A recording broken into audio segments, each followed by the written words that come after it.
Kiprah Arya Penangsang. Oleh Damar Syasangka. Bagian 2 C Ki Ageng Pamanahan dan Ki Juru Martani. Di pihak Pajang, telah sekian lama mengabdi 2 orang keturunan Raden Bondan Kejawen. Kedua orang ini memang sengaja dititipkan oleh Sunan Kalijaga kepada Adipati Adiwijaya. Mereka adalah Ki Ageng Pamanahan dan Ki Juru Martani. Ki Ageng Pamanahan atau Ki Gede Mentaram. Ki Ageng Pamanahan adalah putra dari Ki Ageng Mangeni Sela. Ki Ageng Mangeni Sela adalah putra dari Ki Ageng Sela. Ki Ageng Sela adalah putra dari Ki Getas Pandawa. Ki Getas Pandawa adalah putra dari Raden Bondan Kejawen atau Ki Ageng Tarub II.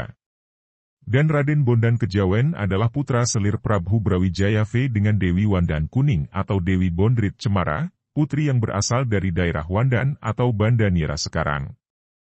Baca catatan saya Misi Pengislaman Nusantara dan Jakat Tingkir, Damar Syasangka.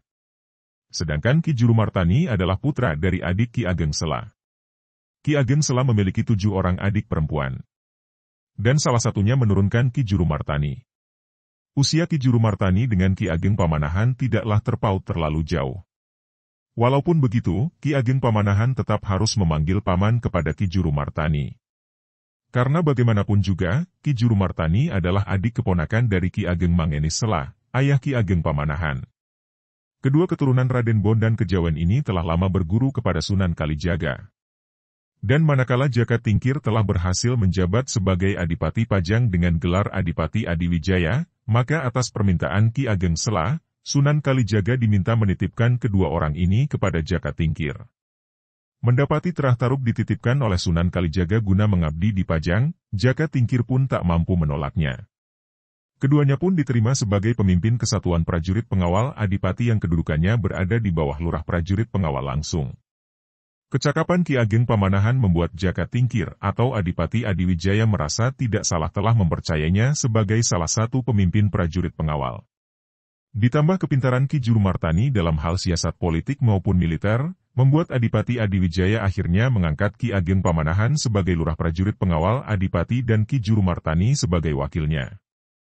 Ki Ageng Pamanahan memiliki seorang putra yang masih muda belia. Danang Sutawijaya namanya. Kedekatan Ki Ageng Pamanahan secara pribadi dengan Adipati Adiwijaya membuat Danang Sutawijaya pada akhirnya diambil putra angkat oleh sang Adipati dan dijadikan teman bermain Pangeran Benawa, putra sang Adipati yang usianya juga tak terpaut jauh dengan Danang Sutawijaya. Maka, jika Adipati Adiwijaya secara pribadi dekat dengan Ki Ageng Pamanahan, Pangeran Benawa pun sangat akrab dengan Danang Sutawijaya. Jalinan persaudaraan tercipta antara keluarga Adipati dengan keluarga Ki Ageng Pamanahan. Hingga suatu hari, datanglah seorang pemuda dusun yang memohon untuk menghadap kepada Adipati Adiwijaya. Kehadiran pemuda ini menggemparkan seisi kadipaten karena dia mengaku telah diutus secara langsung oleh Ratu Kalinyamat. Tanpa menunggu waktu, Adipati Adiwijaya memerintahkan pemuda itu untuk segera menghadap kepadanya. Kedatangan pemuda dusun yang konon diutus oleh Ratu Kalinyamat tersebut benar-benar menggemparkan seisi Kadipaten Pajang. Secepatnya Adipati Adiwijaya menyuruh pemuda itu untuk menghadap. Adipati Adiwijaya menemui sang pemuda secara pribadi dengan hanya ditemani oleh Nimas Sekaring Kedaton, Ki Mas Manca, Ki Wila dan Ki Wuragil. Dari penuturan pemuda dusun tersebut, tahulah Adipati Adiwijaya dan seluruh yang hadir di situ bahwasanya Ratu Kalinyamat masih diberikan umur panjang. Menurut sang pemuda, tubuh Ratu Kalinyamat dia ketemukan tengah tersangkut di sebuah batang pohon besar yang kebetulan tumbuh di dasar tebing. Dalam kondisi yang terluka teramat parah, Ratu Kalinyamat ternyata masih hidup. Sangat beruntung sekali Ratu Kalinyamat karena saat terjatuh dari atas tebing, tubuhnya tidak sempat terbentur bebatuan cadas. Dan lebih beruntung lagi karena tubuhnya menimpa sebatang dahan pohon raksasa yang tumbuhnya kebetulan memang miring. Sungguh suatu keajaiban yang tidak akan mungkin bisa terulang lagi.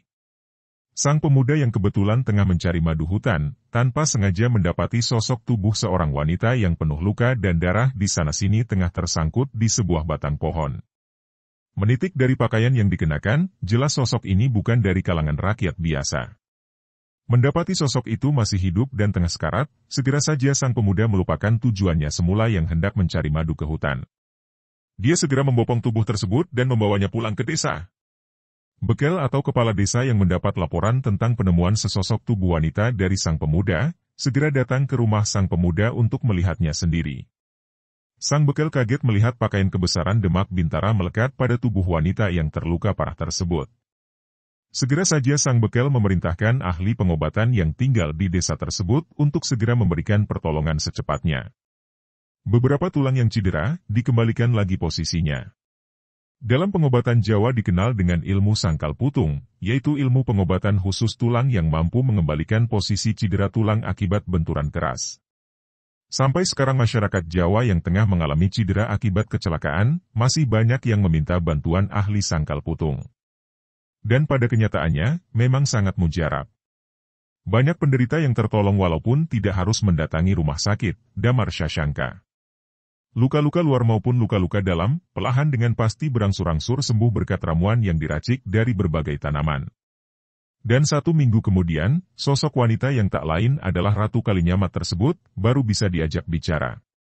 Dan terkejutlah seisi penghuni desa tak terkecuali sang bekel mendapati pengakuan dari wanita tersebut bahwasanya dirinya tak lain adalah Ratu Kalinyamat, permaisuri Sultan Demak V yang kini telah tewas akibat terbunuh oleh pasukan Jipang Panolan. 1 bulan kemudian, Ratu Kalinyamat telah mampu bangkit dari ranjang walau masih tertatih-tatih akibat cedera tulang yang dialaminya masih belum sembuh total. Pada masa itu, interaksi antar penduduk satu desa dengan desa lain sangat terbatas. Di samping kebutuhan ekonomi mereka telah tercukupi dari hasil pertanian olahan sendiri, medan dan jalan-jalan penghubung antar daerah masih sulit dan terjal. Apalagi desa di mana Ratu Kalinyamat tertolong termasuk desa yang ada di lereng pegunungan. Maka bisa dibayangkan betapa terisolirnya letak desa tersebut. Bagi para penduduk desa, adalah sebuah kehormatan besar bagi mereka telah menolong seorang permaisuri Sultan Demak. Dan kepada pemuda yang dulu menemukan tubuh Ratu Kalinyamat pada mula pertama, sang ratu menjanjikan sebuah jabatan di pemerintahan. Sang pemuda lantas diutus oleh Ratu Kalinyamat menyampaikan kabar keselamatannya ke Pajang. Dengan dibekali beberapa lembar rontal yang telah ditulisi pesan pribadi dari sang ratu, dan setelah diwanti-wanti agar berhati-hati di jalan karena ini adalah tugas yang cukup rahasia dan berbahaya jika sampai diketahui oleh mata-mata Jipang, maka berangkatlah sang pemuda ke Pajang.